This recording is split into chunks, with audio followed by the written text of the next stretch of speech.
Você vai conhecer agora a história do jovem brasileiro que levou um tiro na cabeça dentro do carro durante um assalto em Chicago, lá nos Estados Unidos. João Pedro, o nome dele, ficou em coma induzido, mas a recuperação é muito lenta ainda.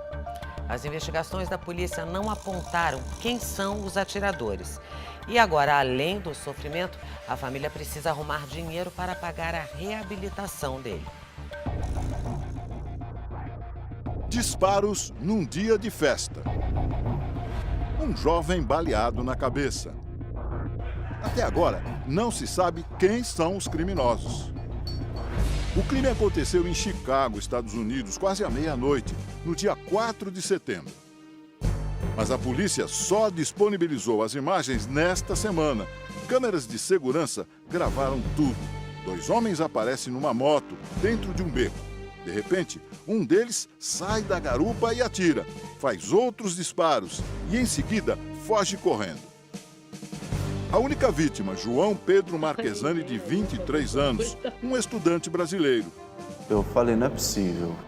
O jovem se mudou com o pai, a mãe e o irmão mais novo para os Estados Unidos há 4 anos. Há algumas semanas, todos foram para uma outra cidade, porque Flávio, o pai, recebeu uma proposta de emprego.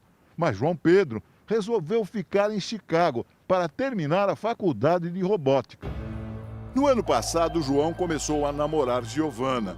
O casal tinha acabado de alugar o primeiro apartamento e, naquele dia, saíram para festejar com amigos e pegaram carona com um deles.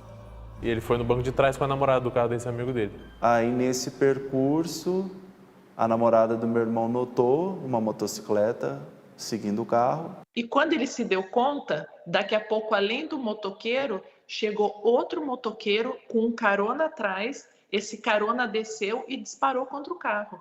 Parece ele que foram 8 tiros, né? 8 tiros. 8 tiros disparados contra o carro. Então, assim, e um desses tiros acertou o meu filho na cabeça. No início deste vídeo, vemos o carro onde os jovens estavam e também a outra moto que os perseguia. Como mãe, assim, é difícil explicar, mas depois, a hora que eu vi eles atirando, eu pude sentir o desespero que meu filho deve ter sentido e eu desabei a chorar, assim, foi muito difícil. O Domingo Espetacular conseguiu, com exclusividade, outros vídeos que ajudam a explicar o que aconteceu. Esse era o carro onde estava João Pedro. São 2 furos, um abriu a lataria, o outro rompeu o vidro traseiro. Mas 8 cápsulas de balas foram encontradas no local do crime. Quando eles conseguiram encontrar um posto de combustíveis, os amigos chamaram o serviço de emergência. João foi levado imediatamente em uma ambulância. A primeira coisa, ligaram para a gente ir até o hospital. A gente chegou no hospital porque a gente estava aqui em Chicago, a gente veio para conhecer o apartamento dele, para passar o domingo com eles. Havia 5 pessoas no carro, o motorista e a namorada dele, ambos brasileiros, que estavam nos bancos da frente. Essa é Giovana, a namorada de João Pedro. Nas imagens, ela é consolada pela outra ocupante do veículo, uma amiga argentina. João Pedro chegou ao hospital consciente. O médico falou para a gente que ele chegou acordado, muito assustado, mas que ele já não sentia mais o lado esquerdo do corpo. O cérebro de João Pedro começou a inchar e a pressionar os ossos do crânio. Primeiro, os médicos tentaram colocar um dreno na cabeça dele. Depois, precisaram tirar uma parte da caixa craniana para que o jovem não tivesse mais danos neurológicos. Uma das alternativas que o neurocirurgião tem numa situação como essa é remover parte da calota craniana para que esse cérebro possa se expandir temporariamente e você guarda essa calota craniana, preserva para que depois que o edema cerebral, o inchaço diminua, você reimplante no local.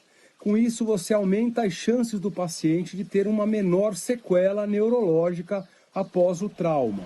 O médico, quando veio conversar com a gente, assim, eu estava desesperada, eu chorava, eu pedia para Deus me levar no lugar dele. O meu marido apavorado, meu marido, ele é louco por esses filhos, ele é apaixonado e ele chorava. João Pedro também foi entubado e permaneceu em coma induzido por 1 mês. Agora, aos poucos, ele está acordando. Mexendo a mão. Tá me ouvindo, filho? Tô aqui, viu? Isso, tô aqui. Mamãe tá aqui, eu sei que você tá num sono bom aí, mas a mamãe tá aqui com você. Hoje, ele já tá acordado, né? Já abre os olhos. O que eu percebo é que ele enxerga vultos embaçados, ele não consegue olhar dos lados, tem que estar distante na frente dele, e aí ele vem embaçado. E do lado direito, estão trabalhando com ele a parte motora, porque ele perdeu a parte motora do lado direito, né, de conseguir firmar a mão. Ele não consegue escrever, por exemplo, ele rabisca, mas ele não escreve. Uma das coisas que nós sempre recomendamos aos pacientes e aos familiares de pacientes vítimas de trauma desse tipo é que tenham paciência, porque muitas vezes as recuperações são lentas, entretanto, se manifestam de forma muito positiva. João Pedro voltou a respirar sem os aparelhos e já consegue conversar, embora com uma certa dificuldade. Quando ele conseguiu falar, ele me disse assim: mãe, eu achei que eu tivesse morto. Falei: não, filho, você não tá.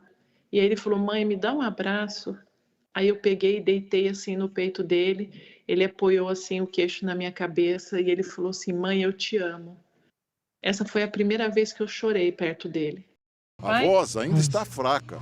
O que você quer falar pro seu pai? Tô com saudade. Tá com saudade? Muita. Muita? Parece eu não vejo ele há muito tempo.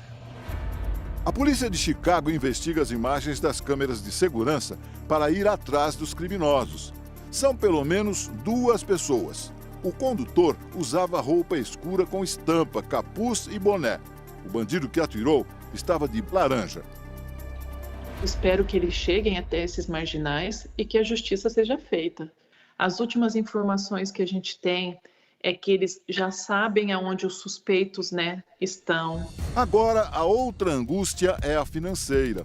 A família ainda não sabe quanto vai gastar com os cuidados médicos de João Pedro. Porque a gente não pensou em dinheiro, não pensou em nada. A gente queria salvar a vida do João e os nossos esforços foram para isso. O seguro-saúde nos Estados Unidos, chamado de Medical Aid, deve bancar os custos enquanto o brasileiro corre risco de morrer. Ainda está cobrindo. Tá, entendi. Por enquanto ainda está cobrindo. A recuperação deve ser paga à parte. A partir do momento que ele sai do hospital, tem acompanhamento de fisioterapeuta, alimentação, adaptação da residência.